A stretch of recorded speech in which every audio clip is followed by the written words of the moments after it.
The deepest battles are the ones no one sees. Welcome to the paradox within. Visual. A crowded subway. Everyone is moving. One person stands still as the world rushes past. Have you ever noticed how loneliness doesn't always arrive when you're alone? Sometimes it appears in the middle of a conversation. You're sitting with friends. People are laughing.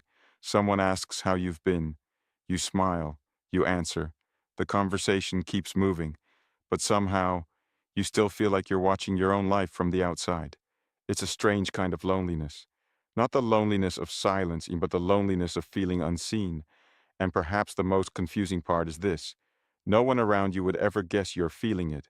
Because from the outside, everything looks normal. You have people in your life. You talk to coworkers. You text your family. Maybe you even have close friends. So why does your mind still whisper, something is missing? Most people believe loneliness is caused by having too few people around them. But psychology tells a different story. Sometimes loneliness has very little to do with the number of people in your life. Instead, it has everything to do with how safe your brain feels being truly known. And that difference changes everything. Visual. A person sitting alone on a park bench while dozens of people walk past. Think back to the last conversation that actually stayed with you. Not because it was funny, not because it was exciting, but because for a brief moment you felt understood. You didn't have to explain yourself. You didn't have to perform. You didn't have to carefully choose every word. You simply existed. And someone met you there. That feeling is rare. Not because genuine people don't exist, but because many of us unknowingly spend our lives hiding the very parts that create real connection. We hide uncertainty, we hide sadness, we hide fear, we hide the thoughts we think would make other people leave. So the world ends up meeting a version of us instead of us. And when people like that version, our brain quietly asks, but would they still stay if they knew the real me? That's where loneliness begins. Not in physical distance, but in emotional distance. Visual. Two people sitting together, both looking down at their phones. Behavioral psychologists often describe human beings as deeply social creatures, but we don't just need interaction, we need emotional resonance. Imagine two guitars sitting side by side. If one string is played, the matching string on the other guitar begins to vibrate on its own. This is called resonance. Human connection works in a similar way. We feel close to people who emotionally resonate with our inner world. Not because they solve our problems, but because they make us feel less alone inside them. When that resonance is missing, your brain notices, even if the room is full. Maybe you've experienced this without realizing it. Someone asks, "How are you?" You immediately answer, "I'm good." Not because it's true, because it's automatic. You learned long ago that "I'm good" is easier, safer, cleaner. The conversation moves on.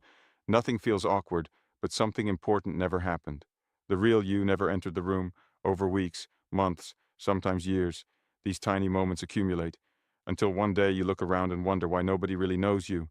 The painful truth is, they've only been allowed to know the version you've learned to protect. Visual, a child drawing while adults argue in the background. These patterns rarely appear overnight. Many begin in childhood. If expressing emotions was ignored, criticized, or punished, your brain adapted, not because it was weak, because it was intelligent. Children depend on relationships for survival, so the developing brain constantly asks one question: what version of me keeps me safe here? Maybe it learned to become quiet. Maybe it became funny. Maybe it became successful. Maybe it became the helper who never needed help. Those strategies often work. They reduce conflict. They earn approval. They create stability. But years later, the same protective strategies can quietly become emotional barriers. The mask that once protected you also prevents people from seeing your real face. Visual. A person wearing a plain white mask in a crowded room. Here's something fascinating about the brain. It doesn't simply remember the past. It uses the past to predict the future. Neuroscientists call this predictive processing. Instead of reacting to every situation from scratch, your brain builds shortcuts. If opening up once led to rejection, your brain begins expecting rejection again, long before it actually happens. That expectation changes everything. You hesitate before speaking. You edit your thoughts. You avoid vulnerability. You stay emotionally distant. Ironically, these protective behaviors often create exactly what you feared in the first place: distance, misunderstanding, loneliness. Not because your prediction was always true, but because your behavior slowly helped create it. Visual, dominoes falling one after another. Imagine a line of dominoes. The first domino is an experience. Maybe someone laughed when you were vulnerable. Maybe someone betrayed your trust. Maybe you simply felt invisible growing up. The second domino becomes a belief. People don't really understand me. The third becomes a behavior. You hide, you perform, you stay guarded. The final domino is loneliness. Most people only notice the last domino. They spend years trying to fix loneliness itself, without realizing it began much earlier. And unless you understand where the first domino fell, the pattern quietly repeats itself. Visual, empty room with warm sunlight entering through the window. But here's the important question. If loneliness isn't simply caused by being alone, and it isn't proof that something is wrong with you, then what is your brain actually trying to do? Why would a mind designed for connection create so much emotional distance? The answer lies in one of the brain's oldest jobs, not making you happy, but making you safe. And sometimes, those are two very different things. Visual, slow-moving ocean waves at sunrise. Your brain has one job that is older than happiness, older than confidence, even older than love. Its first priority is survival. From an evolutionary perspective, being rejected by your tribe once carried real danger. Humans survived because they belonged to groups. So your brain evolved to treat social disconnection as something important to avoid. That means when you've experienced emotional pain in the past, your brain doesn't simply remember it, it prepares for it. It scans every conversation, every facial expression, every delayed text message, looking for signs that history might repeat itself. Most of the time, it isn't trying to make you lonely, it's trying to make sure you don't get hurt again. Visual, a flashlight moving through a dark forest. Imagine your brain carrying a flashlight. Wherever that light points, that's what you notice. If your brain expects rejection, its flashlight searches for rejection. Someone forgets to invite you somewhere. The flashlight finds it. A friend seems quieter than usual. The flashlight notices immediately. But when someone smiles warmly, asks how you're doing, or genuinely enjoys your company, the light often passes right over those moments. Not because they aren't real, but because your brain has been trained to prioritize possible threats over signs of safety. Psychologists sometimes call this a negativity bias, our tendency to pay more attention to negative information than positive information. This bias once helped our ancestors survive. Today, it can quietly convince you that you're more alone than you really are. Visual, two people separated by a clear glass wall. Now imagine trying to build a friendship while standing behind invisible glass. You can see the other person, you can hear them, you can even laugh together, but there's still something between you. That invisible barrier isn't always created by other people. Sometimes it's built from years of self-protection. You avoid difficult conversations. You change your opinion so everyone agrees with you. You become the listener, but rarely let anyone listen to you. From the outside, you're easy to like. Inside, you still feel unknown, because people can't deeply connect with the parts of you they've never been allowed to see.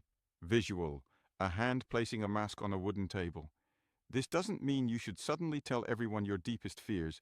Real vulnerability isn't oversharing, it's sharing the right thing with the right person at the right time. Trust isn't built in one dramatic conversation. It grows through small moments repeated over time. Think of trust like crossing a river by stepping on stones. You don't jump across all at once. You test one stone, then another.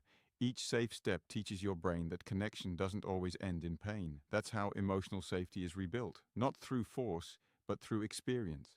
A practical framework, visual, a notebook opening to a blank page. So how do you begin changing a pattern your brain has practiced for years?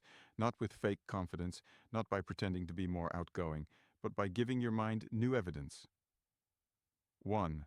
Share one honest thing. The next time someone asks how you're doing, instead of answering automatically, share one small truth. I'm feeling a little tired today. I've had a stressful week. I've been thinking about something lately. Notice, this isn't about dramatic vulnerability. It's about authenticity. Why it works. Every positive experience of being accepted after sharing something genuine teaches your brain that honesty isn't always dangerous. 2. Stop assuming you know what others think. Visual, thought bubbles fading away. When someone doesn't reply immediately, your brain may create a story. They're ignoring me. They're losing interest. But stories aren't facts. Before believing the story, ask yourself, what evidence do I actually have? Very often, the answer is surprisingly little. Creating this pause interrupts automatic thinking and gives your brain space to consider other possibilities. 3. Build familiarity instead of chasing instant friendship. Visual, a person returning to the same cafe each week. Many people expect deep connection to happen quickly, but psychology shows that familiarity plays a huge role in relationships. People tend to trust those they see consistently. The same gym, the same class, the same volunteer group, the same cafe. Connection often grows quietly, through ordinary moments repeated many times. Don't chase intensity, build consistency. 4. Change the story you tell about yourself. Visual, fog slowly clearing from a mirror. If you've spent years thinking, I'm just a lonely person, your brain starts treating that as part of your identity. Instead, try a different sentence. I'm someone learning how to build deeper connections. One statement sounds permanent, the other leaves room for growth. That small shift matters because identity shapes behavior. When your identity changes, your actions often begin changing with it. The mental model, visual, a wooden bridge slowly being built across a river. Imagine loneliness as a bridge that was never finished. Every honest conversation adds one plank. Every corrected assumption adds another. Every moment you allow yourself to be seen strengthens the structure. You don't wake up one day completely different. You simply look back and realize you've been crossing the river all along. Visual, morning sunlight filling an empty room. Maybe you've spent years believing your loneliness means something is wrong with you, that you're too quiet, too awkward, too different. But perhaps loneliness isn't your identity. Perhaps it's simply the echo of an old survival strategy, one your brain has been repeating long after the danger passed. The beautiful thing about the brain is that it never stops learning. Every conversation, every act of honesty, every moment of courage becomes new information, new evidence, a new prediction. And slowly, the walls that once protected you begin turning into doors. So the next time you find yourself surrounded by people, yet feeling strangely alone, don't ask, why doesn't anyone understand me? Don't ask, have I given anyone the chance to know the real me? Because the opposite of loneliness isn't simply being around others, it's reaching a place where you no longer feel the need to hide. Visual, the same crowded street from the beginning. This time the person smiles gently as they continue walking. And maybe that's where genuine connection has always begun, not with finding more people, but with slowly becoming someone who believes they are safe enough to be seen.